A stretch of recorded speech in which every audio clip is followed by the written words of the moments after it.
తల్లి చెప్పిన మాట బిడ్డ చాలా గట్టిగా వింటారు, చాలా గట్టిగా వింటారు. సో మీరు చెప్పే ప్రయత్నం చేయరు. మీరు ఎంత బిజీగా ఉన్నా, మీ పిల్లలకు లక్షలు కాదు 5 లక్షల ఫీజు కట్టేసినటువంటి అవసరం ఉన్నా, మీరు డే అండ్ నైట్ డ్యూటీ చేస్తున్నా కొంత సమయం తీసుకొని మీ పిల్లలతో మాట్లాడే ప్రయత్నం చేయర్రి. ఎందుకంటే దాదాపు 2011 నుంచి 2021 దాకా మన దేశంలో 2 లక్షల మంది పిల్లలు స్టూడెంట్స్ ఆత్మహత్యలు చేసుకున్నారయ్యా. వాళ్ళందరూ కూడా చదువుకునే పిల్లలే. స్ట్రెస్ ఎందుకు వస్తూ ఉన్నది? స్ట్రెస్ మామూలుగా మనం పిల్లల్ని ఎందుకు చదివిస్తాం? వాడి జీవితం బాగుండాలి, నా కొడుకు నా లెక్క ఉండొద్దు, ఇంకా ఎక్కువ సంపాదించాలి, మంచి లైఫ్ బ్రతకాలి, మంచి కార్లలో తిరగాలి, మంచి మేడలల్లో ఉండాలి అని చెప్పి వాడిని చాలా ఏంటంటే అంత ఖర్చు పెట్టి మనం చదివిస్తూ ఉంటాం. కానీ ఆ చదువు చదవలేక వాడు చచ్చిపోతున్నాడు అక్కడ. అంటే ఎటువంటి చదువులు మనం నేర్పిస్తున్నాం? ఏం మారాలి?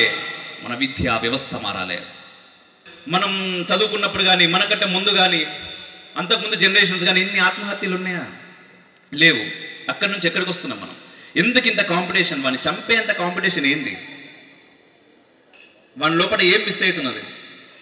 ఒకటే చేస్తాం మనం, అరే నాయన నువ్వు మంచిగా చదువుకోవాలి, 1,00,000 రూపాయల జాబ్ కొట్టు, మంచిగా చదువుకో, లేకపోతే 5 లక్షల జాబ్ కొట్టు, మంచిగా చదువుకో 10 లక్షల జాబ్ కొట్టు. ఇది కాదు, 10 లక్షల జాబ్ కొట్టుడు కాదు, 10 మందికి జాబ్ ఇచ్చేటట్టు నువ్వు ఎదుగు అని నేర్పిర్రి.